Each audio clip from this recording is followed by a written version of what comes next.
Today we're going to talk about states of matter and the changes that happen when a substance goes from one state to another.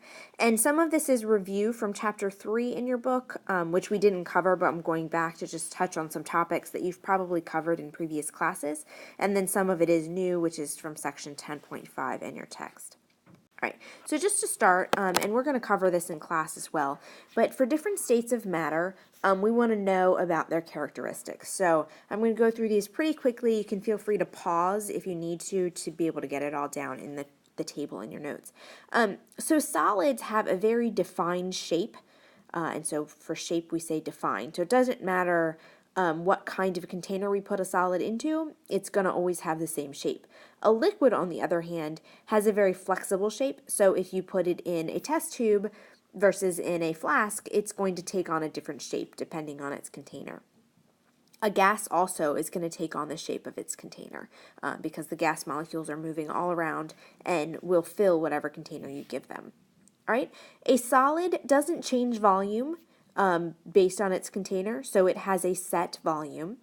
A liquid also has a set volume. It doesn't matter if you have your liquid in a cup or if you spill it all over the table, you still have the same volume even though the shape has changed. A gas, on the other hand, gases, the molecules are moving around and they will take up as much space as you give them. So if you have 1 liter of gas in a jar or something and you open that jar, those gas molecules will move all over the room and fill all of the space that they're given. So the volume of a gas is variable and depends on the size of the container that it's in.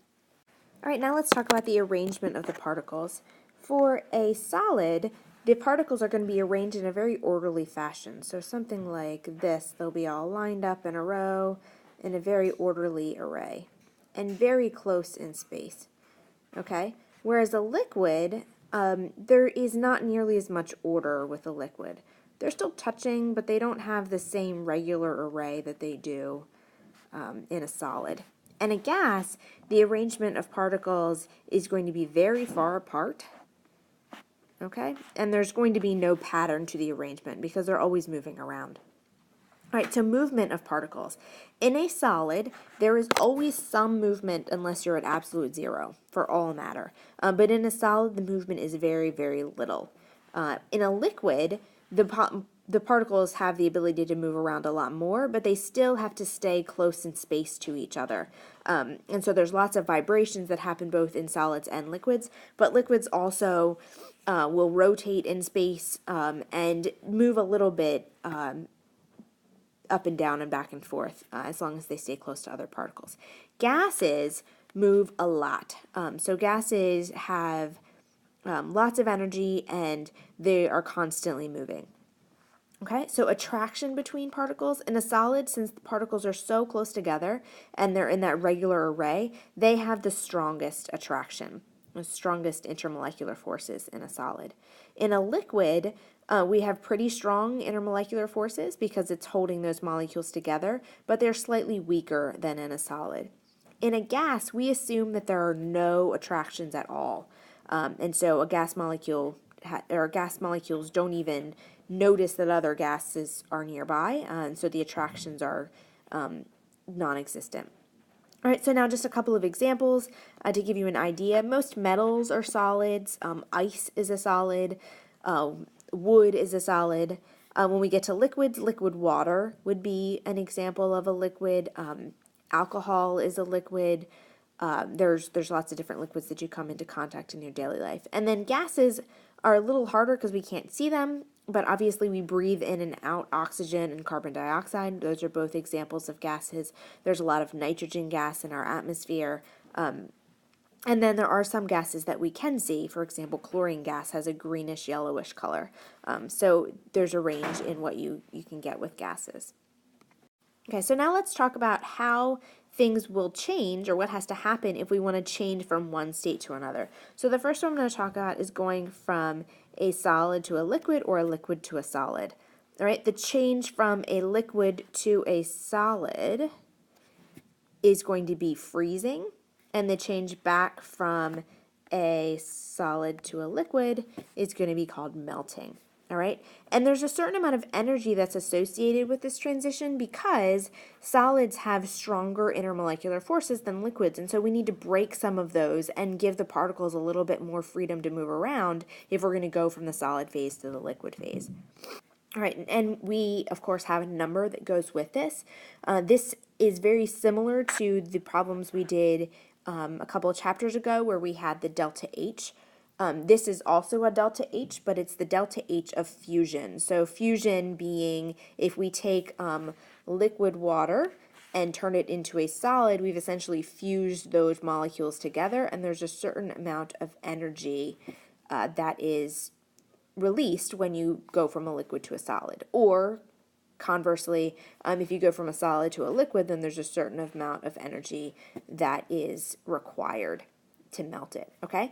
So let's do an example where we want to know how much heat in joules is required to melt 26 grams of ice at 0 degrees Celsius. All right, so we always want to start with what we're given, which is 26 grams of ice, which is water, H2O, in the solid form. All right, and for these problems, you need to pay attention to the units that are given to you for your delta H of fusion. This is given in joules per gram. All right, so in the bottom of our parentheses here, we want grams of water, which is what we're given in the problem. So we don't even have to convert to moles in this case. And then what we're trying to find is the amount of heat in joules. So the number on top will just be the 334 joules, and that's how much heat is required to melt 1 gram of water. All right, so if we just multiply that out, we get 8,684 joules of energy that's required to melt that amount of ice. All right, now let's talk about going from a liquid to a gas. So if we go from a liquid to a gas, that process is called evaporation. And if we were to go from a gas to a liquid, that process is called condensation. And I think these are probably words you're familiar with, but they are ones that you should become comfortable using in class. All right, now just like we had a delta associated with our freezing and melting, there's also one associated with evaporation and condensation, and that's called heat of vaporization. So the problem is set up exactly the same. The only thing that's different is that the states are different in our equation that we wrote up here. Okay, so how much heat in joules is required to convert 122 grams of water to steam at 100 degrees Celsius? All right, so we again want to start with what we're given, which is 122 grams of water. And you'll notice that the heat of vaporization is going to be much bigger than the heat of fusion. And that's because to vaporize a substance, you have to completely break all of the intermolecular forces. And so that's going to require more energy than just going from a solid to a liquid. Right, but in this case, our heat of vaporization is 2,260 joules per gram.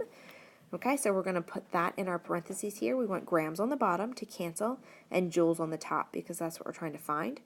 All right, and that's going to give us 2.76 times 10 to the 5th joules. So even though this is a larger amount of water, it takes a lot more energy to do this conversion than it would have if this was going from a solid to a liquid.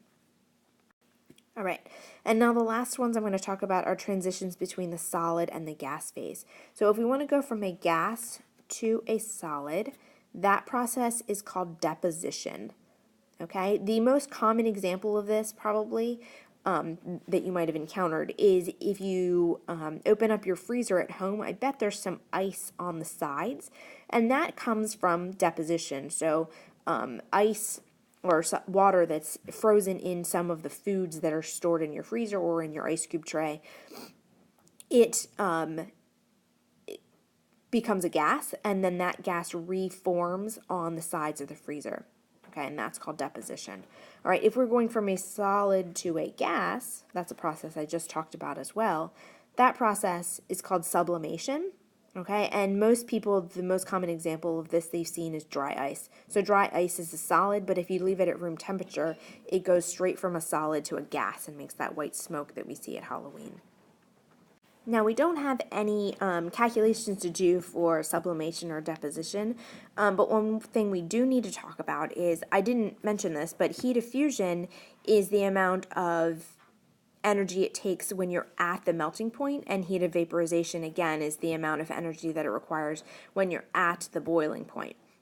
And so what would happen if we had a sample that was at 50 degrees and we wanted to boil it? We'd have to heat it up a lot, then boil it in order to get it all into the gas phase.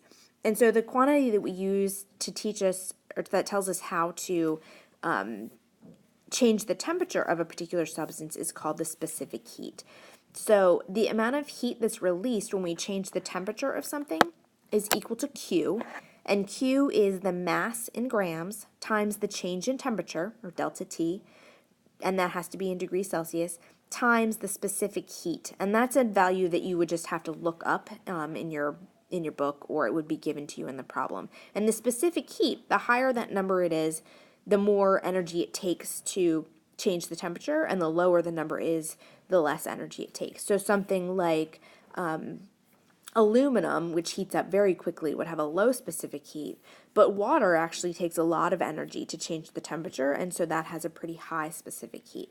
All right, so we're going to do an example now. So if we have a 225 gram sample of hot tea, and it cools from 74.6 degrees Celsius to 22.4 degrees Celsius, how much heat is lost, assuming that the tea has the same specific heat as water, which is 4.184 joules per gram degree Celsius. Okay, so if we write out our equation, we have Q is equal to the mass, which is 225 grams, times the change in temperature, and if we do 22.4 is our final, minus 74.6 was our initial temperature, we get negative 52.2 degrees Celsius, times the specific heat of water, which is 4.184 joules per gram degree Celsius. Okay, and all of our units cancel out here, so we're just, except for the joules, so we're just left with the amount of heat that is lost, which is going to be 49,100 joules. Okay, so this is just a temperature change in isolation, but we can also combine this with a phase change if we wanted to, and use the heat of fusion or the heat of vaporization. And we'll go over some examples like that in class.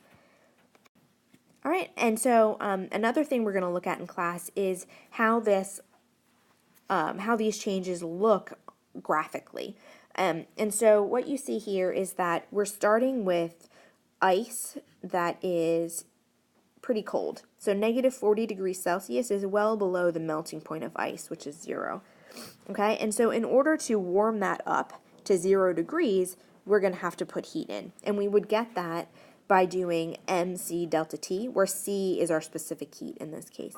Okay, and then once we get to the melting point, energy is going to continue to be added. So as we move across here, we're adding heat. Right, so energy is going to continue to be added, but our temperature does not change until all of the ice is melted. So essentially what we have up here is ice water. We have some solid chunks and then some liquid as well. Once all of it becomes water, we're still at 0 degrees Celsius, but then in order to heat it up some more, we continue to add heat. And again, that is represented by our equation for heat, mc delta T. Right, and then we'll eventually get to 100 degrees, which is the boiling point of water.